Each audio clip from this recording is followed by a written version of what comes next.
This podcast is part of the A3K network. For more information, visit www.anime3000.com.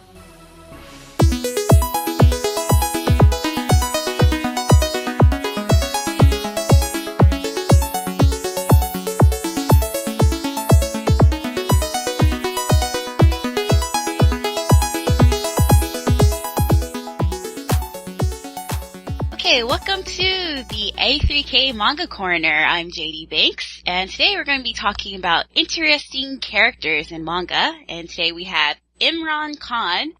Hi JD, I'm Imran. I'm from the Nitro Beard JumpCast, which is a weekly manga podcast. It's kind of like this one, except we don't have actual topics. We just sort of talk about whatever's been in Shonen Jump that week. Oh, that's cool. I like Shonen Jump too, so. So yeah, thank you for having me. No problem actually. Let's call it. Today you picked 4 characters that you really like, and we were just talking about this earlier, but about 3 of them are sidekicks, and one of them is a main character, but he's kind of like a sidekick. So let's talk about him first. I think he's probably the most interesting. His name is Light from Death Note. So Death Note, if you guys know about Death Note, actually, it's about, or don't know about Death Note, sorry.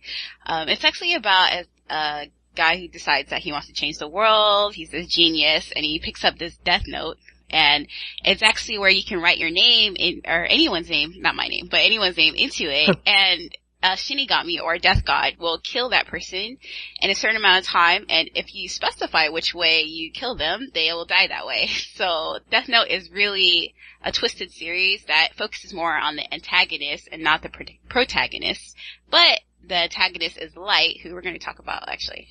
Right. Light he's always been like the most interesting character to me personally, because Death Note's one of those shonen manga that always feels like it's from the villain's perspective.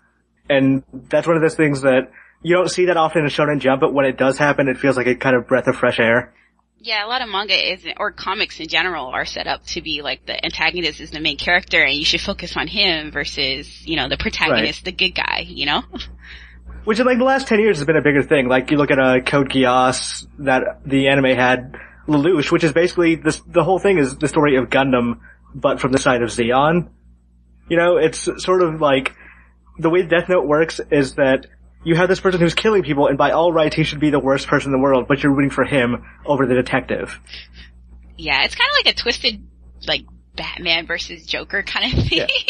If you ever or like the show Dexter on Showtime. Yeah, or Breaking Bad. That you have these people engaging in illegal activities, but they're the good people. Yeah, and you're secretly rooting for them, even though it's like, I know your situation, and I know it's bad, but I still want you to win, Yes. If you look at like Oda and Obata's other manga, they have like Hikaru no Go, and they have Bagumon. Those things they're more traditional from the role of, who the main characters are always, they're very talented, they're very good people. And Death Note's completely opposite of that. It's a talented guy who's a bad person. So is this one of the reasons why you and I also like this guy too, but is this one of the reasons why he's one of your favorite characters? I like him because he struggles with the fact that he's a genius in a world of televisions, basically.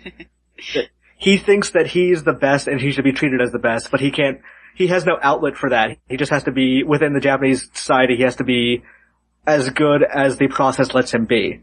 So when he gets the opportunity to play God, he goes crazy with it. Yeah, it's kind of funny because I think, living in Japan, you don't really notice like so much of how manga and anime are related here, but until you're faced with certain situations. And one of them here is in the school, actually, you can't skip grades or anything.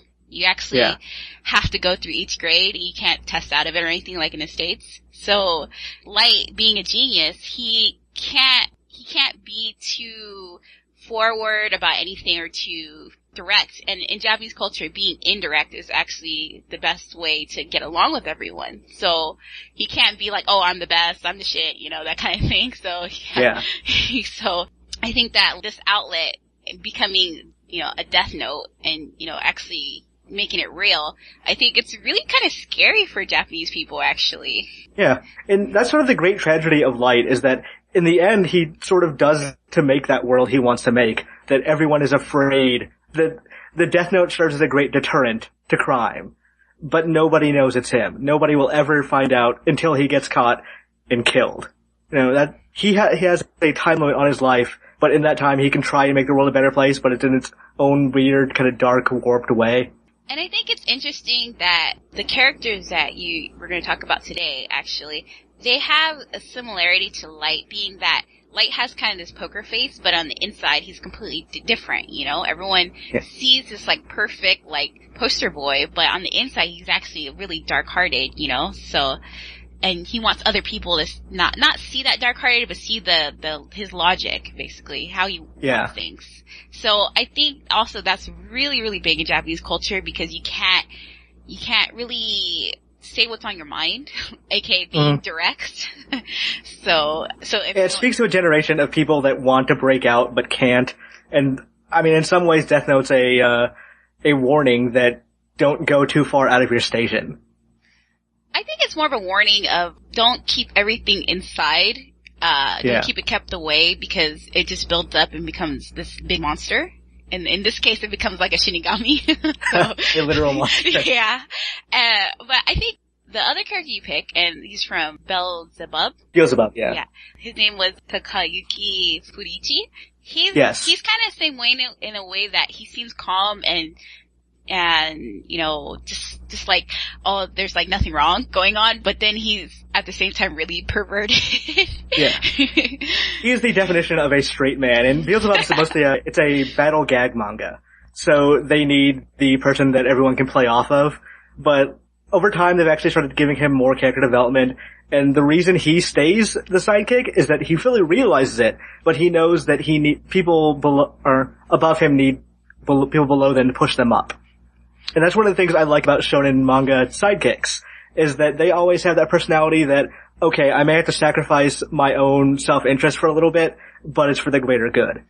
Yeah, I think Krillin does that a lot too, actually. Yeah. Even though he's a human, he's still really strong. You know, everyone who ever watched Dragon Ball Z on, you know, Saturday mornings or when it was on Cartoon Network and everything like that, you know, Krillin was like, oh man, he's so cool because he's human, but he can hang with, you know, Goku and everyone that's like superhuman, so he's so cool, you know? By the time you get to the Saiyajin saga, it's obvious that Krillin realizes he'll never be as strong as Gohan or Goku or even Piccolo, but it's that motivation that he can just help them somehow.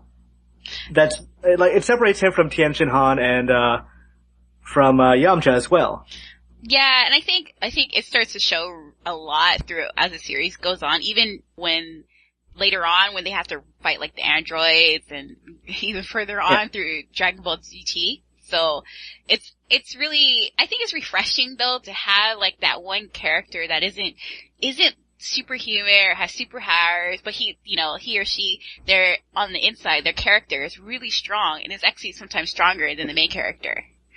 There's the joke that everyone that Krillin meets kills him eventually, which is kind of true. Like most major villains have killed Krillin once, but that's kind of what speaks to him as such a good character, that more than anyone, he's willing to sacrifice himself to protect the people he loves. Yeah, it's like kind of like saying, like, you can't keep me down, you know? Yeah. Like, it's easy to make the argument that Goku doesn't understand the idea of what sacrifice means. He'll do it. I mean, he's died because he's gotten in a fight and did his best to save people. But with Goku, it's more that he's more interested in the fight and he's more interested in winning than he is in protection. With Krillin, you never have to make that distinction. He always seems like he's more interested in saving the world. That whole idea too, the sacrifice of one person for the group, that's so collective culture or Japanese culture, you know, like sacrifice yourself for the whole talented group, you know? Well, that's one of the things that, like, it comes out of World War II, that when Hirohito was revealed to not just be the son, but he was an actual person, that a lot of Japanese people, they kind of lost it, because they put all their faith in what they thought was a god, and they thought if maybe he had just revealed that he wasn't infallible before, they could have done a lot better. And I think that reflects a lot, especially in, like, you can see it a lot in Tezuka manga after that, but Phoenix especially, they had that all the time. But after that, you'd see Toriyama and even Kishimoto these days has a lot of sacrifice for the greater good. And it's become a trope of shonen manga since then. A lot of it is because of the small amount of space here in Japan too. There's this thing called wa, which means harmony in Japan. It's basically, since there's such a small space in Japan, like literally like at my desk, I'm sitting like right next to my teacher, versus in the United States, if I was a teacher, I would have my own room. You know, there's not that much space in Japan. So in order for people to work together, to have good group dynamics and to get along and not have to worry about, man, this person next to me hates me, you know, thinking about that, they have to think of what's good for the whole team, which is not, one, being direct, and two, you know, not saying what's on your mind, and three, always the group consensus has to be number one. So, so that small space, you know, Japan has over 157 million people, and it's smaller than California. So of course there's not that much space, so you have to get along with everyone. So I think that's also seen in manga a lot, and a lot of people probably wouldn't understand that unless you've read about it or it's actually explicitly said to you.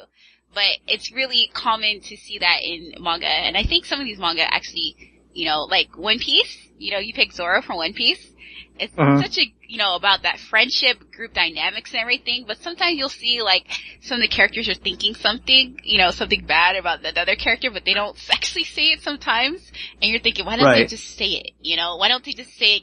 And, or if they say something, it's kind of like this roundabout way, and it's like, why don't they just say it directly? And I think that's one of the reasons why I like Luffy from One Piece, because he's more direct than a lot of the other characters. So, but you like Zorro, right?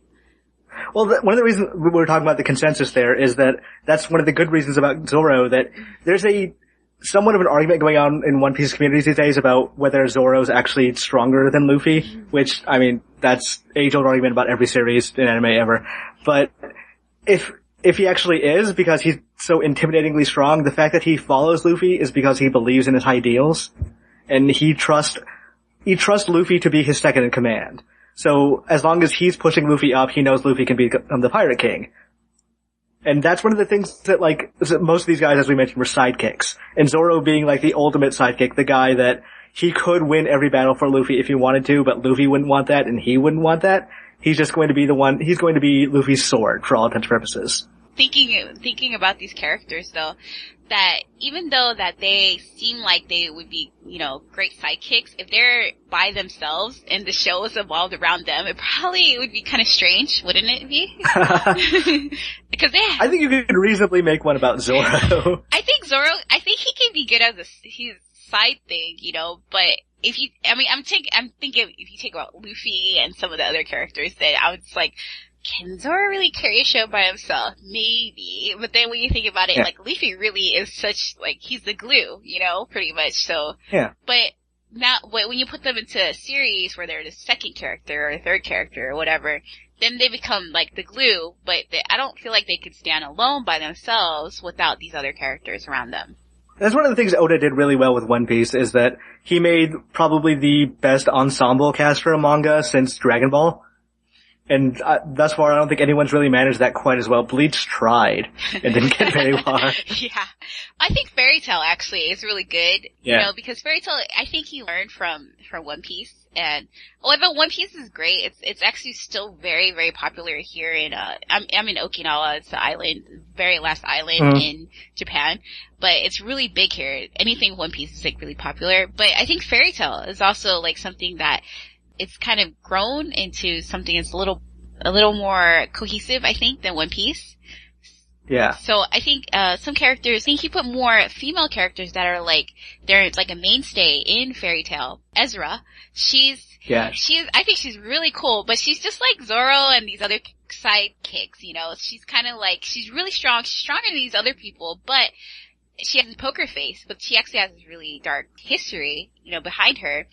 And you kind of want to understand why she wears armor all the time and why she's so, like, poker faced, you know, and same with these other characters. And you kind of learn it on the way. So I think those kind of characters in general, in anything like American comic books, European comic books, manga, it makes these characters really interesting, actually. When you mentioned that, like, you didn't know if, like, any of these side characters could hold a series by themselves, I remember there was an old, Kishimoto quote about Naruto, that he wanted to make the series, it would be like Dragon Ball Z, but about Krillin. And, like, when you look at Naruto, that kind of makes sense, and he kind of lost the focus a little bit, because there was a point a couple of years ago where he made the entire series about Sasuke, and like that was just it for 2 years or so. But for the most part, you can kind of see where he's coming from. The idea of a manga that's around the character that's not the best, that's not like the one everyone loves, that doesn't have the love interest. And it makes sense, and it's probably more interesting at some points. Yeah, a lot of people that read manga, they're looking at the main character, right? And then you're looking at the side character. Yeah. And you look at the side character and you're like, this side character is so cool. But then when they have these like extra episodes or extra side chapters or something just about that one character, you're just like, well, if it wasn't for the main character, then you wouldn't really see so much the character of the side character, you know? Yeah, there's no anchor there. So but I feel like that also people who read manga and comics, they look at, they want to read the superhuman, the super cool, the strange out of the world kind of things. And if you want to read something that is more like plain, you read slice of life. There's a new manga running, called, Assassination Classroom. It's becoming really popular because I think it's combining those two. It's combining this really strange kind of fantasy world sort of thing with a slice of life high school manga. And it's getting really good characterization out of it too, which is surprising. I think one of the manga is one of the former assistants on Bobobo. Oh, yeah. I haven't read this one yet, but there's some manga out there that they're kind of more like realistic, really realistic, but then they have this element of magic or something, magical realism. And some of them, I've only read some of these manga in Japanese, but it's like, there's school life, or it's normally always school something, you know, and then suddenly there's something that comes out of the blue, kind of like Beelzebub, where it's, you know, he's just a delinquent guy, and, you know, the main character, and he finds like this baby that comes out of a person, like, what the hell, like, doesn't actually, but then the rest of it is kind of like, there's this realistic part, and then there's a non-realistic part. So I think that's one of the things about manga and characters in manga, that they have to deal with that magical side. I think people really, you know, go towards that because it explains a lot about themselves, like their worlds, even though it's not like the real thing, it represents that real thing. I think we're entering the first generation of mangaka that are in a post One Piece world, which is like the last one was the post Dragon Ball world, and the one before that is the post Tezuka world. And now we're getting to the ones where people think that they need their manga to immediately grab their attention, and that seems like the easiest way, to have that slice of life combined with the magical realism that we talked about. I wouldn't call it a One Piece generation, I would call it more the ADHD generation. Because everyone is like, grab my attention in 5 seconds, I'm out of here, you know? Because it's like TV, ADHD kind of thing. You know, especially since a lot of people, it's not harder to get people to read, it's people just don't want to read because they're reading in different types of media. So of course manga has to step up to that change in media, but I think it's like kind of dumb to just drop someone into something and not develop it. That's why I think manga is kind of heading, and that's why getting interesting characters is kind of like, well, the character's interesting, but the story isn't, so. There was a manga that got canceled recently in Shonen Jump called Barrage, and that one, because it didn't hook people immediately, it took about 11 weeks before they got to the first major antagonist. It died quickly in ratings, because nobody has the time to really wait that long and keep reading and hope it gets interesting. And kids these days aren't like, Shonen Jump was so confident this would be a success that they immediately had it licensed by Viz for Shonen Jump Alpha. That's how sure they were that it would be like the next Dragon Ball. And it just completely died immediately. Yeah, the funny thing about Dragon Ball Z, I remember when I watched this when I was like really, really young, as an anime, and I watched the whole thing, and I remember thinking, wow, these guys talk way too much. And I'm like, okay. That was like everything in that generation was pretty long-winded. Like even Kenshin, I remember most of the action stuff from that, but that was like maybe a third of the entire series. Yeah, and you're like, oh, I can't wait till this guy stops talking and then they can fight, you know? Yeah. They'd have like entire episodes of backstory. Yeah, and it's really important though. That characterization you don't see that often too these days, unless they're able to sneak it in over a long period of time. Yeah, and then there's some things that hiccups along the way, like, well, when did this happen, you know? Or you just kind of like see through it, like, oh, they're gonna use this at the end for some reason. The amazing thing about manga is that even if they talk a lot, you know, you have all these like bubbles, and they're like, oh, this is gonna be a long talk. Okay, well, what's it gonna be about? The best like manga creators, like Clamp, they actually have a lot of talking in their manga. But the good thing is that they don't forget about like there's someone reading this. They don't forget about their audience. You have to keep the talk at least interesting, you know, or the dialogue, some type of information that you need. So I think that I think Light, you know, from Death Note, there's all this like inner reflection things that going on, right? And he's thinking, oh, what am I going to do next? But the lack of it and still having a story move forward, like with more like L, who's more mysterious, I think that helps a story on versus like having them talk all day when you could just show one or two things. And there you go. That's the story. Like, now you get it, right? I think it's a little easier that way with manga. Right. I remember somebody once told me that, he compared Death Note to a battle manga, except the battles were just words. Yeah. And that fits out really well because, like, essentially Death Note is just stabbing and parrying, but with, like, plans and machinations. Yeah, but what I like about Death Note, though, is that they, you know, like I said, they don't talk as much as, like, Dragon Ball or something, but they show you. And that's what I like about Death Note, is that they show you. Versus Dragon Ball Z, sometimes you just talk, and you're just like, can you just show me? Like, just show me like 2 seconds, I swear. I'll be okay with that, you know? And then they just talk, and you're just like, See, Dragon Ball Z was always strange in that Toriyama, he made really interesting characters, like, as much as people might kind of whinge hearing that, but they had deep characters, just that they were in stupidly simple situations. So when they should have just been punching each other, they were developing backstory, which kind of felt unnecessary most of the time. It's a manga that works much better in retrospect than at the time. Yeah, I think one of the manga that I really liked, though, that they talked a lot, but at the same time it didn't feel like they were talking a lot, was Rurouni Kenshin. There's always this little political thing going on in the background, and there's always these backstories that really just bring people toward Kenshin, and of course he has to fight and stuff, but they don't waste too much time talking about useless things. Like, I'm going to be stronger than you. No, I'm going to be stronger than you. No, I'm going to be stronger than you. Who cares? Like, just fight already. When they talk, they usually have something to say. It's information, and it's useful. So, I think that's also the other thing, is that I think a lot of manga from back in the day did this, like, uselessness of talking, like, unnecessary wordplay. And I think you'll find that a lot in Japanese culture. Actually, they'll say something, and it's, even though they're saying it, and you're just like, why are they saying it? You know, why does it have to be said? It's kind of unnecessary. At the same time, other Japanese people are like, you know, oh, yeah, okay, I get it. And it means something different, and you're just sitting there like, what did you get from that? Like, and I think that's one of the things with manga, is that you probably wouldn't really understand unless the editors actually say that, or if you ever lived in Japan. So, like, for instance, I'll give you an example. Here, as a teacher, I have to go to different schools, and I don't know all the teachers, so sometimes the other teachers will tell me about teachers from other schools, and they're like, oh, that teacher is strange. And to me and you, being English speakers, you're like, strange, okay, so he's kind of like off the wall, or he's probably just a typical anime guy. And ends up being that he's like not just strange, he's just a bad teacher.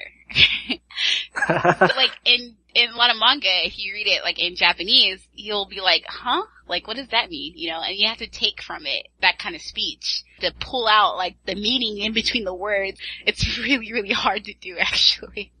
Yeah, in some manga, a lot of stuff gets lost in translation that way. Like, we were talking about Bakuman a little bit, that manga, a lot of the stuff, like, there were characters that speak in puns that just didn't work entirely or at all when they got translated. Yeah.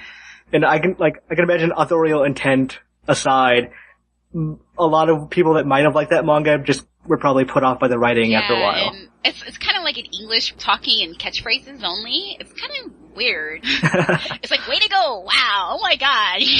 All of these One Piece, Beelzebub, Dragon Ball Z, and Death Note, they have their punch, you know, they're punched in a different way. And the characters, even though they can literally punch because they have to fight, except Light, of course, Death Note, that's a little different. I think what makes each one of these characters great, Zorro and Furuichi and Krillin and Light, is that they all kind of don't want to fully and outwardly admit that if they're stronger or they were actually the sidekick, like I feel like if they actually admit everything, it makes it too real. And then it starts becoming kind of in that same phase as like Batman and Robin. Like Robin, of course, is the sidekick. He's not as cool as the main guy. So It's not too much of a mystery for us. but not to outwardly say, hey, look at this guy, he's the sidekick. I think that's one of the good things that manga creators from these are good at. Yeah, especially like, there was a point in early Dragon Ball where Krillin was convinced that he was as strong as Goku. And that, I mean, for the most part, they were pretty even, but then Goku sort of rocketed ahead. But Krillin was convinced he would always get back to that point. Like, even though he knew Goku was this legendary superhero that could never probably die, Krillin was always someone in his arena, at least. And that was one of the things that was sort of endearing about him. Like, even though he wanted a family and a normal life, he always thought that there would be that point where he was going to be the equal of the strongest people in the world again. Of course, Dragon Ball Z is from, like, a different era. So it kind of follows, like, a more traditional, I'll catch up to you later if I work hard enough. But I think the more modern formulation, which is more like Death Note, which has, no, you have to have talent. If you catch up to me, then hey, that's great. But if I actually try, I'm gonna be better than you still. I think that's more like reality. It's not really about hard work so much. And I think that's what Light and L, they kind of bring out that arrogance. And that arrogance is really something that a lot of people, they want to say or connect with, even in the United States and stuff, but they can't because everyone else is saying, be humble, don't say that, it doesn't look cool for you. I think Light, though, I think that's why he's one of my favorite characters too, is that he's like, I'm thinking this, you're not seeing it, but I'm still stronger than you kind of thing, or I'm better than you, but then at the end he's not, so it's kind of like, well, you have talent, but you can't. Hard work got you where. I think that's one of the things, like, that was the main theme of Naruto for a couple of years, and it's one of those things that I don't think Kishimoto ever realized was subverted by the fact that Naruto has a magic fox living inside him.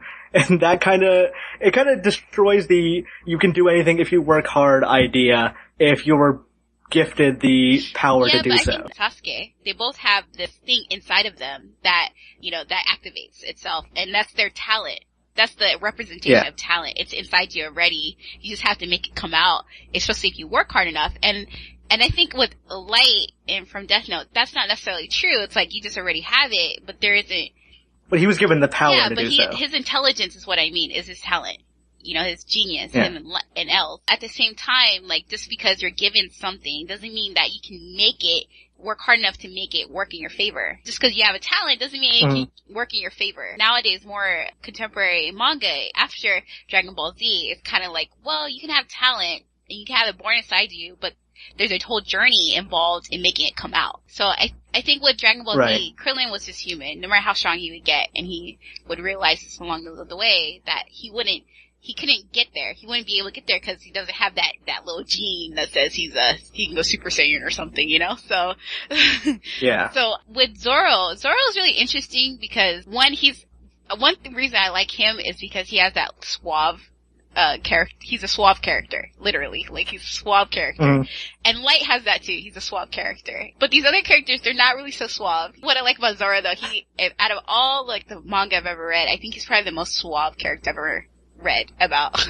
He mainly does not care about anything that does not further the goals of him or his crew.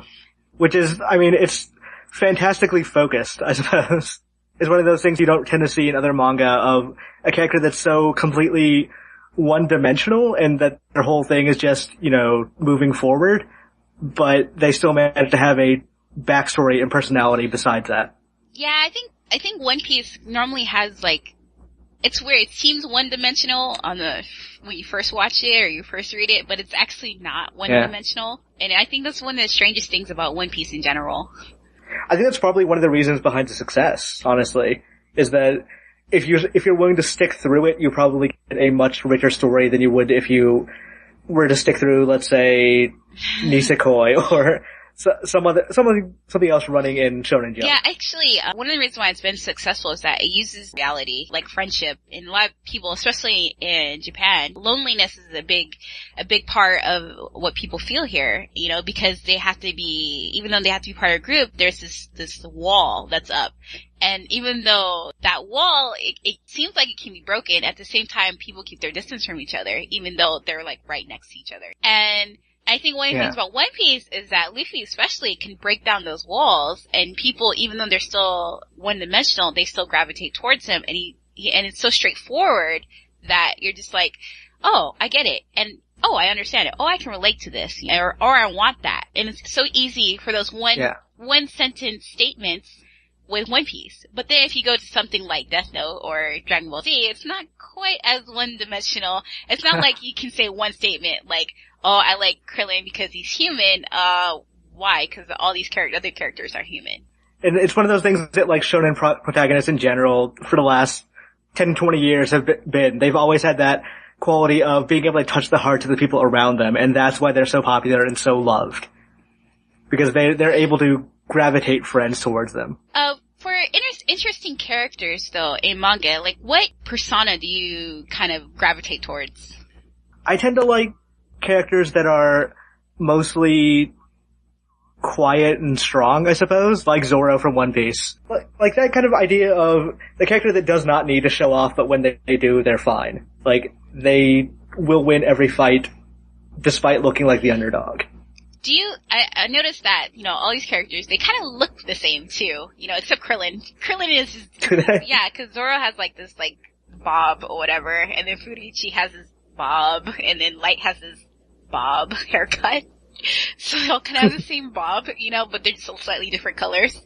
And then they all have that poker face too, to go with it. So, so they're really completely different from what they look like. Do you think that these characters, they could be, like, believable in, like, let's say we just plucked Zorro out of One Piece and made him to a real person, do you think they would be believable?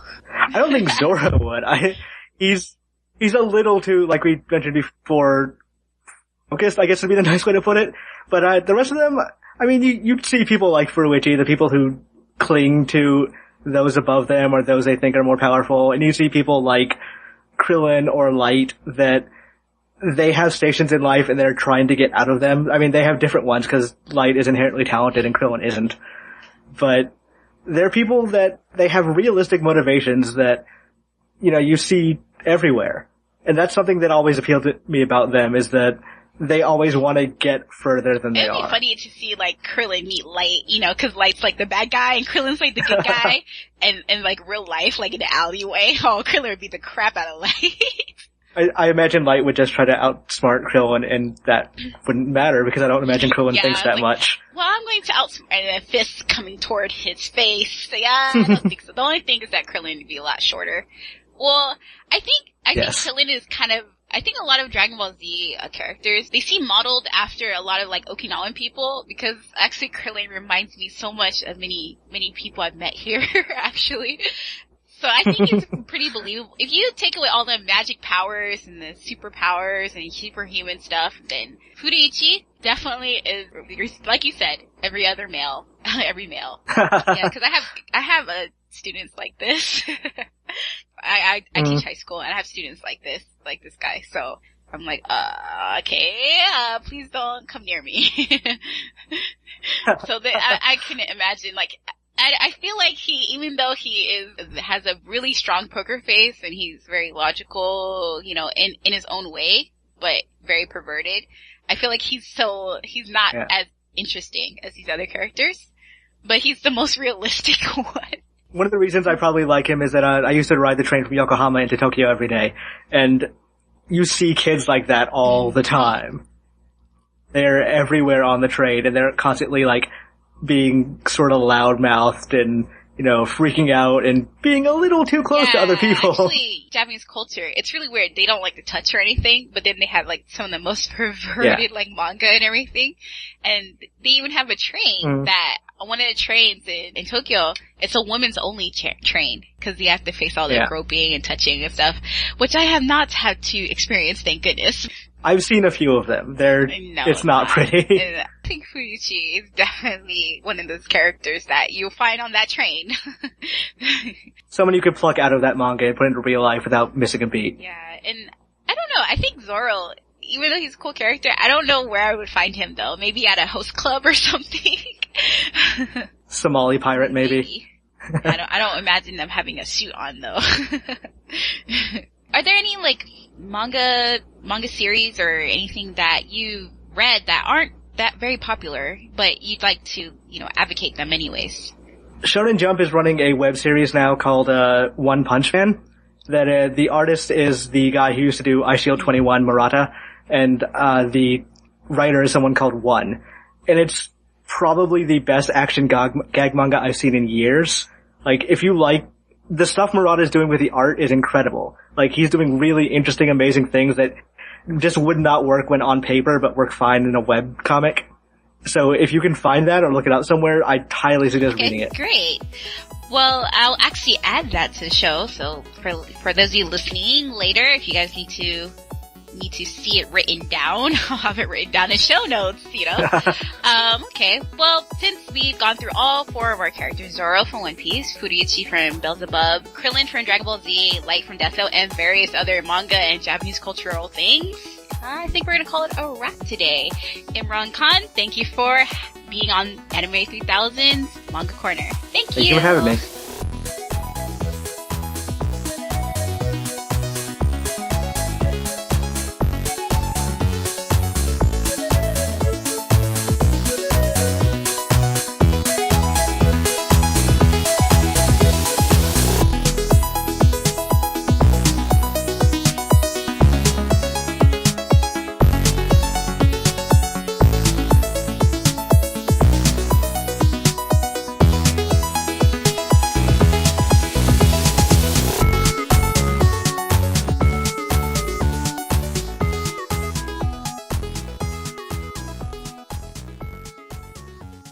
Previously on the A3K network. The Other Side with Cody Beyer and Max Vader. At least Hitler could paint, Jack. Shut up. Yeah. You could actually paint better than most people on DeviantArt. Yeah, that's sad. I'm just gonna go up and say, how sad is that? Hitler, Adolf f***ing Hitler, was a better artist than half a DeviantArt. Yeah, even better than Bleedman, actually. And at least Hitler didn't paint pictures of little girls. So Bleedman, Hitler's got something over Bleedman. I love it. Two Guys and a Mic with Jameer Durham and Mike Martinez. Jennifer K. Earhart, I don't think she does anime anymore. Did like a really, really awesome version of Eureka, even though her voice is kind of high pitched, but it's pretty suitable. Honestly, dude, whenever Eureka talked, this okay, this is what I think how the creators for the series made her brain. Cooking is so fun. Cooking is so fun. Now it's time to take a break and see what we have done. Eureka's brain. Yay, it's ready. And then people die. The A3K podcast. The thing that amazed me was that Chris Sabat, I didn't know he could do his like a black man voice like that. All I've heard him is Piccolo. Every time somebody's Chris Sabat, Piccolo! And then he comes out his garter belt and I'm like, whoa, what the hell? Piccolo is black. Yeah. Just a heads up. Didn't you know that black people can regenerate their arms? I get into fights on purpose. Well, that explains why the white women love them so much they can stretch their limbs. All right, folks, and good night. Join the conversation and interact with our hosts on Facebook, Twitter, and on AnyMay3000.com.